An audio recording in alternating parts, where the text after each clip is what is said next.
Hello, it'll be helpful if I push the unmute Oh, button. hello. Hello, and welcome to Tuesday Talks with the Conways. I'm Courtney. And I'm Chris, and welcome back. Glad you all uh, let us have a week off. Yes. Definitely is a nice change of pace, but we're very, very happy to be back. So, Yes, and thank you, Stephanie, for stepping up and doing the live for us last week. It was very much helpful. absolutely, always nice to have a little bit of a break. Oh, let me open up the chat so we can see the comments. And Hi, hello, Joy. Joy and Regina. Joy is doing some of her weighted hula hoops while she's listening to the podcast. So, She's making me want one of those. yes, actually, I think we both kind of want one We now. just talked about it last night. Hey, hello, Naomi. Thank you for joining us. Yes, we've seen quite a few of those videos, and now we know someone personally who has one. She's got those one of those weighted hula hoop things. It kind of intrigues me, and she sent us some photos of some before and after of when she from when before she started it and afterwards, and there's some noticeable difference there. So keep it up, Joy, and thank you for sharing that with us. And we may one day get one of those. It definitely intrigues us. But we have some good talking points for tonight, and I cannot wait to kind of dig into them and see what you all have to say. And hi, Kay, welcome, welcome. So just to kind of let everyone know that these podcasts are recorded, they will be available. The videos themselves will be available forever, well, forever-ish on YouTube to go back and rewatch. Also, the podcasts are available on Spotify and Apple as an audio podcast. If you wanted to take us along on a jog, exercise, on your way to work, or do as Joy is now watching live while she's doing some activity as well. So feel free to be active during this as well, or just take us with you after the fact as well. Yes, absolutely. All right. So if you want to introduce Yes. our topics tonight. Tonight we are talking about recharging and rehydrating, sleep and hydration, two things that are very, very, very important in any wellness journey. Yes. Like very important. And Very important. sometimes sleep's not really talked about as much. Water's talked about a lot, but Yeah. sleep's not talked about as much. No. But it's still very important. Yeah, we talked about hydration a little bit before, but we wanted to kind of, it's always good to have a good reminder and talk about those things. And not only that, we have new people with us, and there's always going to be new topics about even hydration, but we wanted to add along with a kind of a repeat with the hydration, with the importance of the proper sleep. Yes. And how that can help you in your journey. And hello, Diane and Erica and Kay and Linda.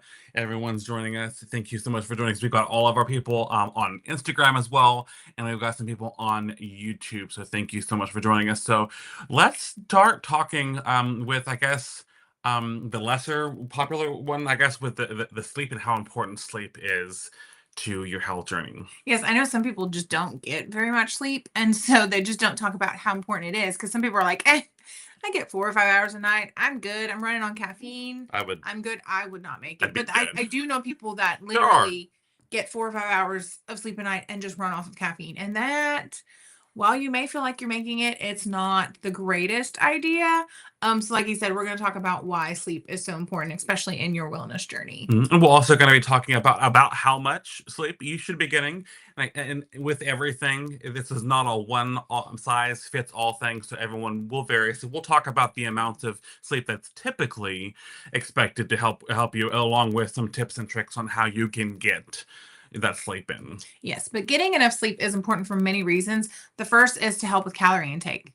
The less you're awake, the less you're going to eat. That's not saying sleep forever so you don't eat anything. But I mean, if you're sleeping, 7, 8 hours a night, that's less time. Like, you're not going to be eating while you're sleeping. Yes. If you're only, like, I know when I get the munchies, it's when I stay up too late, 11 o'clock, midnight, and I'm like, I'm wanting food. I'm like, I need all the things. So not staying up that late really does help with that. So less calorie intake because you are sleeping longer. Oh yeah, we definitely both have a tendency to get a little bit more snacky if we stay up past our bedtime. Yeah. So and us adults, we like our bedtime, even though when we were younger, didn't like the bedtime as much, but love it. But welcome, Shelly. Thank you so much for joining us, and you can always catch the first few minutes intro later. But we are glad you made it as well. So definitely that is part of it, is you're not going to be physically awake to need as many calories, but also getting the appropriate amount of sleep helps in appetite regulation. So if you deprive yourself of your sleep, it can disrupt there's two important hormones. I don't really recall the name of them, and they also weren't something that I could pronounce, so I didn't put them in my notes. But there's two hormones. There's a hormone that helps you feel hungry when you're hungry, and then there's a hormone that will let you know that you're full when you're done. If you don't have enough sleep, both of those hormones get kind of out of whack, and you might not feel the hunger that you need to feel so that you can eat and have fuel for the day. But you also might not feel full when you are full, and that can tend to lead to overeating. So both problems of not eating enough and overeating can definitely disrupt your day, and also disrupt your plan to get healthy. And that's where getting sleep definitely is helpful. Yes. Yes, like you said, sometimes if you don't get enough sleep, not only do you not feel full like you should, but you also may not eat enough. For some reason, I'm like that. If I don't get enough sleep, I don't eat enough. I'm the exact opposite. I don't eat too much. If I don't get enough sleep, I don't eat enough. It's like my body like takes a while. I guess when I'm sleepy, I just don't get hungry. I don't know. But maybe it's a good thing. But you also can just not eat enough in general. So make sure you're getting enough sleep so you're not overeating, but also not undereating as well. And going back to the whole metabolism thing, if you don't eat enough, you're not stoking the metabolism, and your metabolism will have a tendency to slow down as well.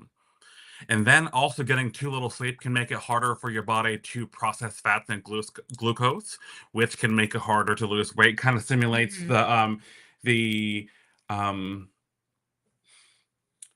what was it, with the processing sugars, the diabetes, pre-diabetes type thing. Insulin resistance. Yeah, similar to insulin resistance.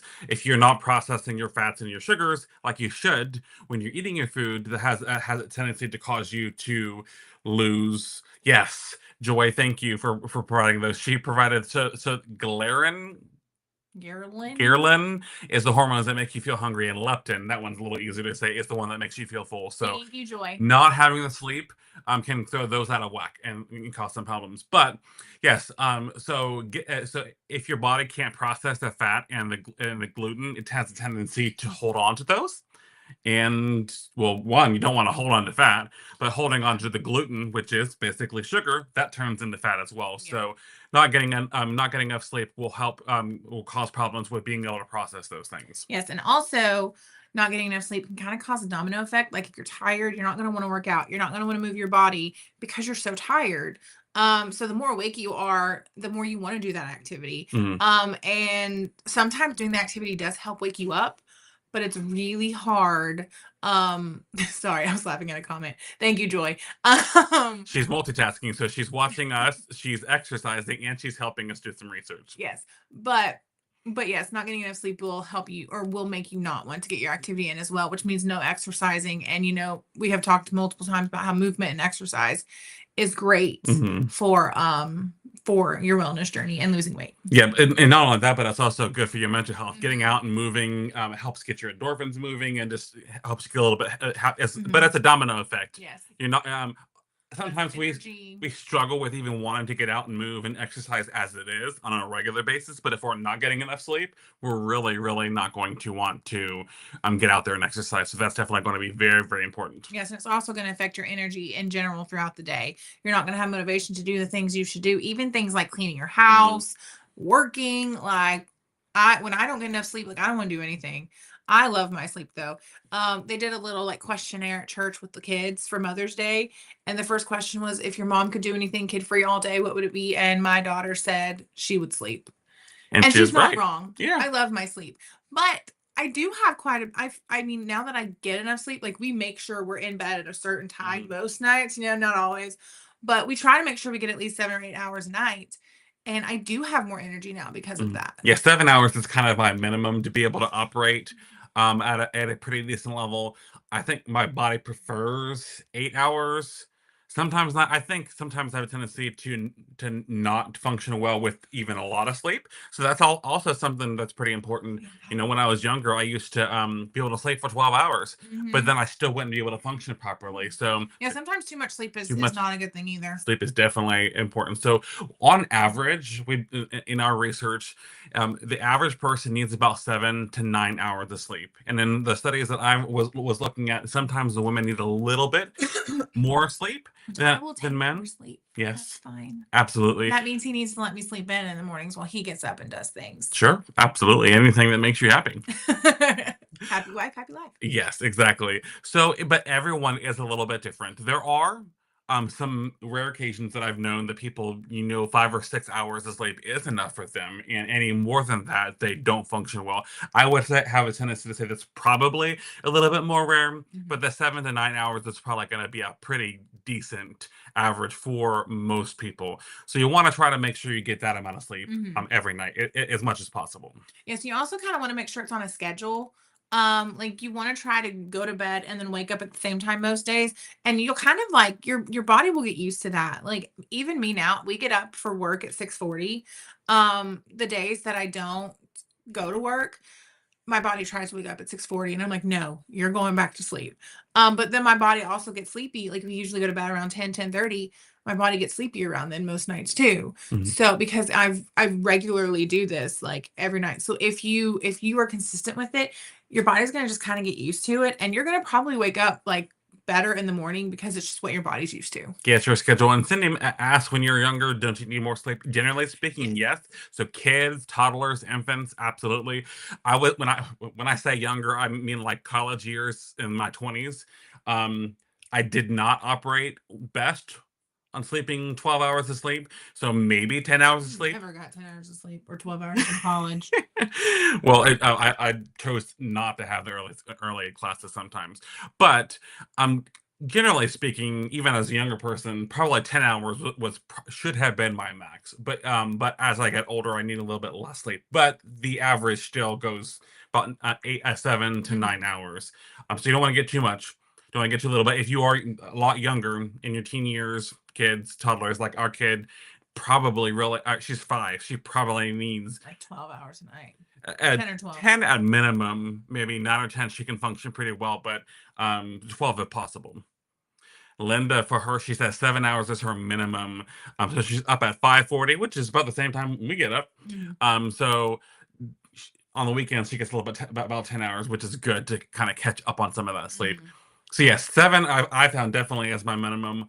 I'm a little happier 8, but 7 is definitely something I can. 9 is fantastic. It's awesome. I can function on occasion if it's less than once a week on 6.5, and that does happen sometimes. But know your body, and He also takes forever to get to sleep. I am one of those people, I put my head on the pillow and I'm out. it makes me jealous. I know. Like Makes he's like, he could go to sleep before me, like 30 minutes before me, and I'm still probably gonna be asleep before him. Yeah, because she'll still be on her phone or she'll still be scrolling, and then I will literally close my eyes well before her, and she'll still be asleep Yeah. before I Like do.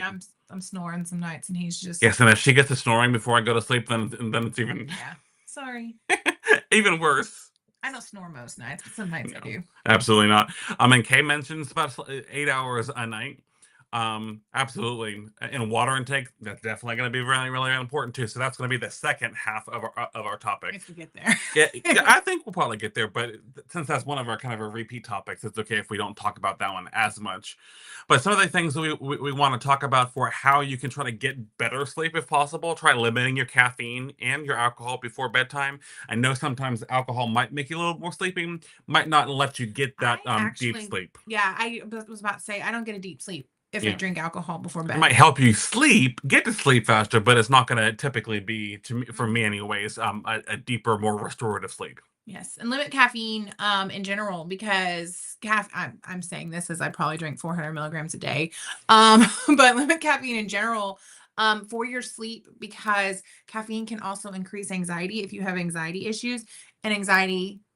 If I have anxiety issues, I'm not going to sleep that night. No, So if you she do might get to sleep have, and then wake yeah, up and then I'm going to go if back you to do sleep. have anxiety issues, limit your caffeine in general so you can sleep better because it's the more the caffeine, the higher the anxiety, the less sleep. So it's definitely just better for your mental health all around. Like I said, I'm I'm not one to talk. I have my 2 shots of espresso in the morning, and then I usually have an energy drink in the afternoon. So Absolutely, and everybody processes, processes yes. caffeine I'm differently. used to it. So So some people don't process it well, so that if they have any caffeine, especially in the later time of the day, they cannot get to mhm, sleep. Some people like me, when it's convenient and I want it to keep me up, it doesn't. And when I don't want it to keep me up, it does. So if I have caffeine in the evening time, mhm. it might keep me up.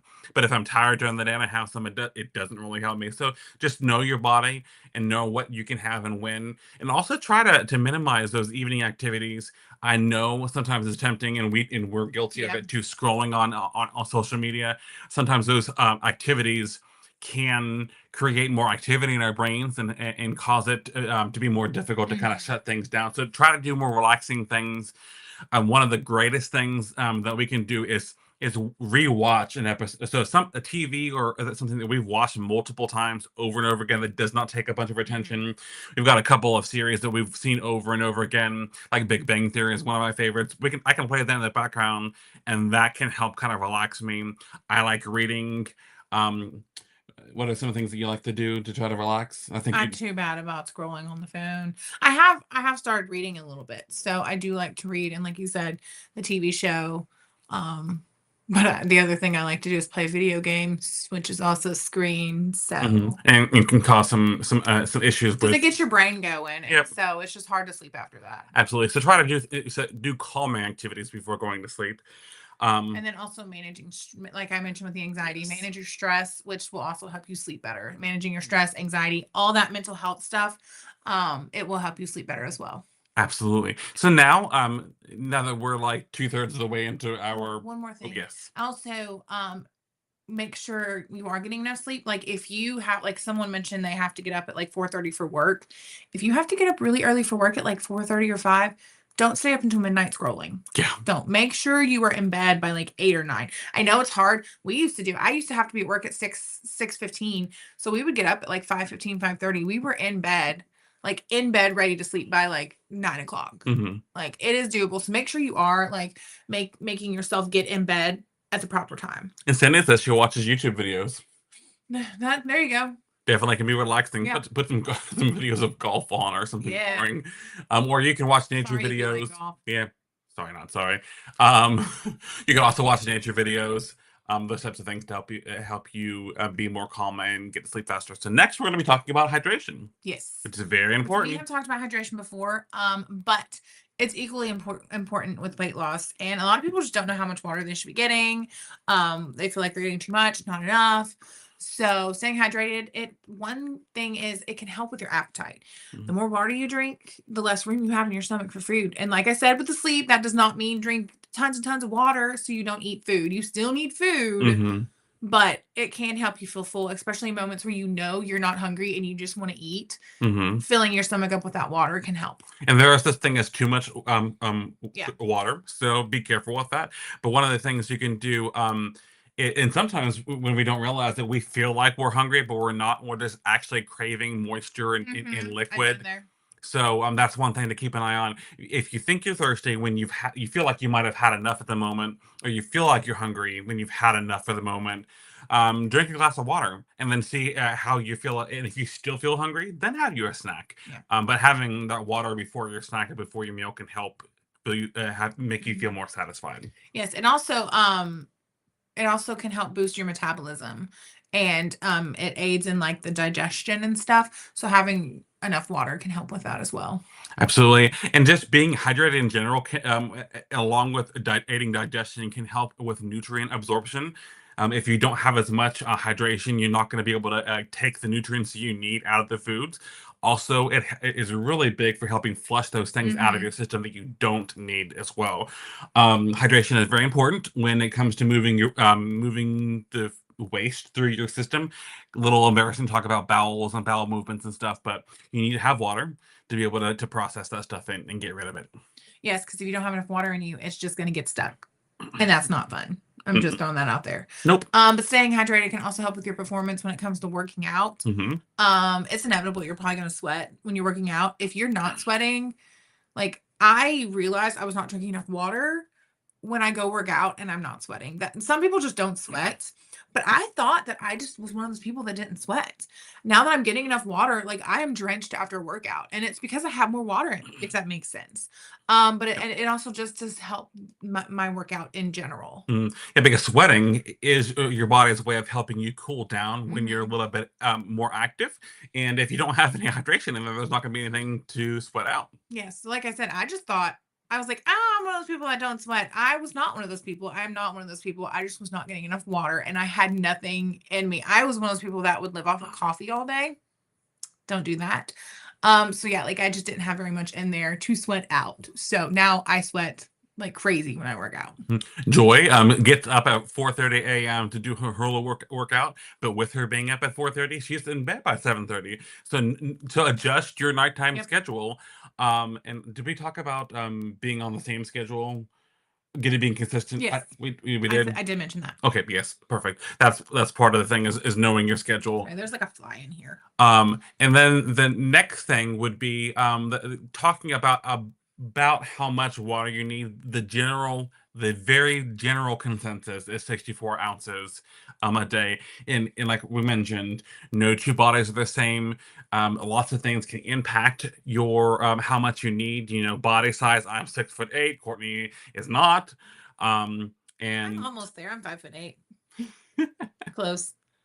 Yes. So height, your weight can also impact. So that the heavier you are, if you're still at the beginning, the early stages of your journey, you might need a little bit more Mhm. water. The more active you are. Yes, which we have talked before Mhm. about looking at the color of your urine. I know that's not fun to talk about.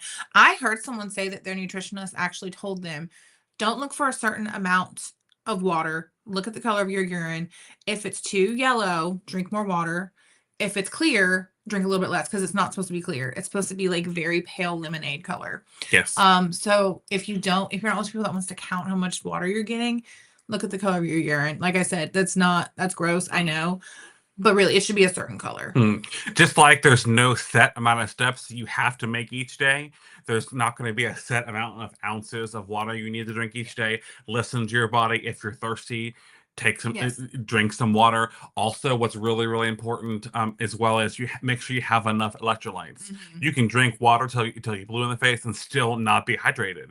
The water will just basically pass right through you. And it shouldn't go through you that fast if you're staying properly hydrated. So if you need to add a little bit of electrolytes, add some in there to help you absorb that water. Yes, absolutely. Like Chris said, if it's going straight through you, which he actually taught me that, I didn't know that.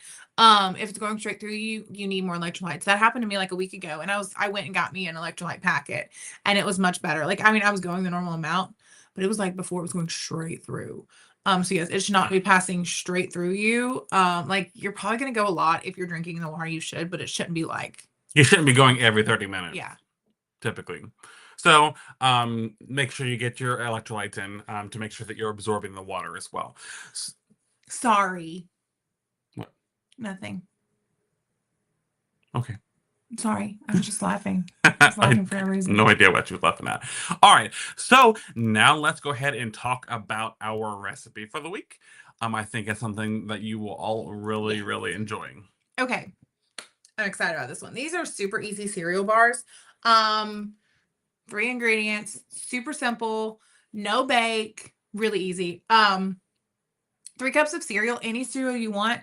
I would suggest something like Magic Spoon with the higher protein. Mhm. I've also thought about trying this with Catalina Crunch. It is a different, like, the Magic Spoon's more like Cheerios. Mhm. Catalina Crunch is more like Cinnamon Toast Crunch shape. So whatever. But you can still do bars with You those. can still do bars with those, but specifically the Magic Spoon peanut butter is very good. 3 cups of cereal, any cereal, like I said, Magic Spoon, any of the higher protein ones will be lower in bites, higher in protein, probably also higher in fiber.